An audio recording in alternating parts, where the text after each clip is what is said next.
ये देखिए यहाँ पर लगभग पूरे देश से धर्म अनुयायी इकट्ठा हुए हैं और यहाँ पर आप देख सकते हैं इस वक्त ये लोग को मांग है बीटीएमसी एक्ट के आंदोलन को लेकर के यहाँ पर हैं। काफ़ी संख्या में लोग धीरे धीरे इकट्ठा हो रहे हैं। अभी तक ये लोग क्या नाम गांधी मैदान पटना में थे और यहाँ पर देखिए शंभू कुमार सिंह नेशनल दस्तक के आ चुके हैं यहाँ पर। आपको हम दिखा रहे हैं इस वक्त, आप देख सकते हैं ये देखो बौद्धों को न्याय दो, सबके हाथ में है। किसी भी धर्म को दूसरे के द्वारा नियंत्रित क्यों किया जाता है, ये लिखा गया महाबौद्ध महाविहार की पूरी तरह से हम बौद्धों को सौंप दिया जाए ना चाहिए। ये अलग अलग सबके हाथ में तख्त ही है और ये हम आपको दिखा रहे हैं इस वक्त। ये पूरे देश से आए हुए हैं बौद्ध अनुयायी, ये आपको हम दिखा रहे हैं इस वक्त। ये आप देख सकते हैं हमारे बीच में ये काफ़ी संख्या में हैं, सब लोग यहाँ पर धरने पे बैठे हुए हैं। अब देखिए आगे क्या होता है, हम कुछ बता नहीं सकते हैं, लेकिन ये बहुत बड़ा आंदोलन है, छोटा आंदोलन नहीं है। ये पूरे इंडिया लेवल पे है, इंडिया क्या विश्व लेवल पे भी जा सकता है। आप देख सकते हैं ये हम आपको ले चल रहे हैं यहाँ पर। ये देखिए बुद्धिस्ट इंटरनेशनल नेटवर्क के लोग भी आए हुए हैं यहाँ पर। ये आपको दिखा रहे हैं यहाँ पर। आप देखिए हमारे बीच में यहाँ पर दिल्ली से राजेंद्र पाल गौतम जी भी हैं और यहाँ पर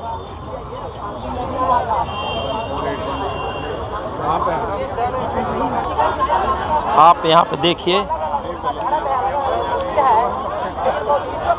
गया के विधायक जी भी यहाँ पर हैं बैठे। ये आप हमारे बीच में देख सकते हैं राजेंद्र प्रसाद जी भी हैं दिल्ली से जो आए हुए हैं, ये भी यहाँ पर धरने पर बैठे हुए हैं।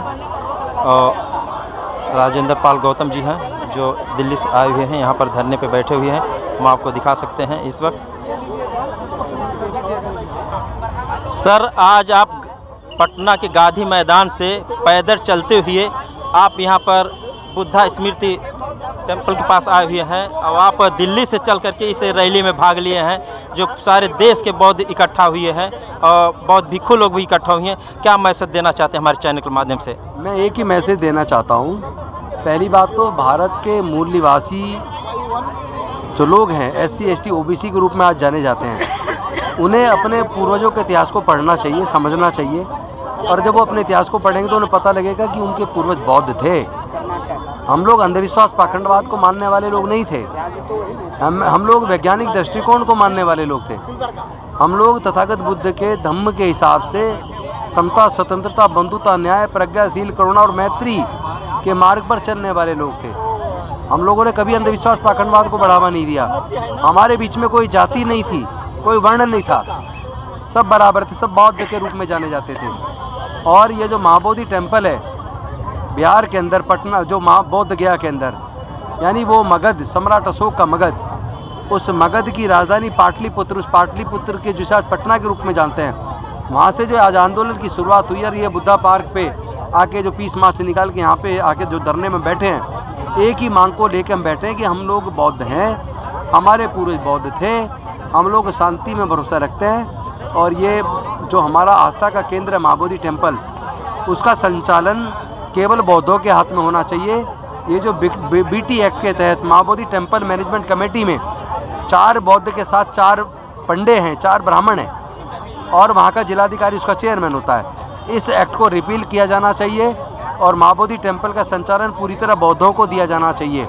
अगर सरकार इसको नहीं देती है तो आने वाले कुछ सालों में पूरा भारत वैसे भी बौद्ध में हो जाएगा, फिर हमें मांगने की ज़रूरत नहीं पड़ेगी और हमारी वोट से सरकार बनती है। चूँकि बाबा साहब हमें देकर गए संविधान के माध्यम से 1 मैन 1 वोट 1 वोट 1 वैल्यू, तो जब 90% लोग एक तरफ होंगे तो उन्हीं की सरकारें बनेंगी। तो जिसको हम वोट देंगे वो सरकार बनेगी। जो सरकार हमारे मसले हल नहीं करेगी, जो सरकार हमारी महाबोधि टेम्पल के संचालन को बौद्धों को सौंपने के लिए तैयार नहीं है, ऐसी सरकारों को हम क्यों चुनेंगे?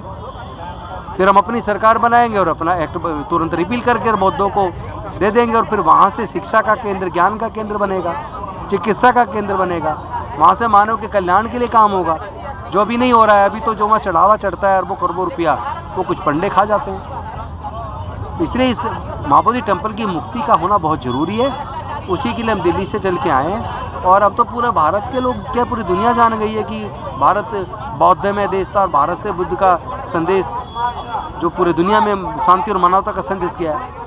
आज नहीं तो कल भारत बौद्ध में बनेगा। और हमने अब तक 12 लाख से ज़्यादा लोगों को ऑलरेडी बौद्ध धर्म की दीक्षा लोग ले चुके हैं, अपने पूर्वजों की सांस्कृतिक विरासत में बुद्ध के धर्म में घर वापसी कर चुके हैं। आने वाले कुछ सालों में पूरा भारत ही बौद्ध हो जाएगा, फिर मांगना नहीं पड़ेगा किसी सरकार से। महाबोधि टेम्पल तो मिलेगा ही मिलेगा, इसके साथ साथ जो हमारे दूसरे केंद्र हैं जैसे साकेत है जो बौद्ध नगरी थी जिसको आज हम अयोध्या के नाम से जानते हैं, वो भी तो साकेत नगरी बौद्धों की थी। वहाँ भी जो अवशेष निकले सारे बुद्ध के निकले हैं। मथुरा में जितने अवशेष निकले हैं सारे बुद्ध के निकले हैं। और यहाँ तक कि जो सोमनाथ टेम्पल है उसके नीचे बुद्ध की गुफाएं निकली हैं। तो भारत में जहाँ भी खुदाई होती है, पूरे इस दक्षिणी मध्य एशिया में जहाँ भी खुदाई होती है, केवल बुद्ध के अवशेष निकलते हैं। तो अब तो सबको पता लग जाना चाहिए कि भारत बौद्ध में था और दोबारा भारत बौद्ध में बनेगा।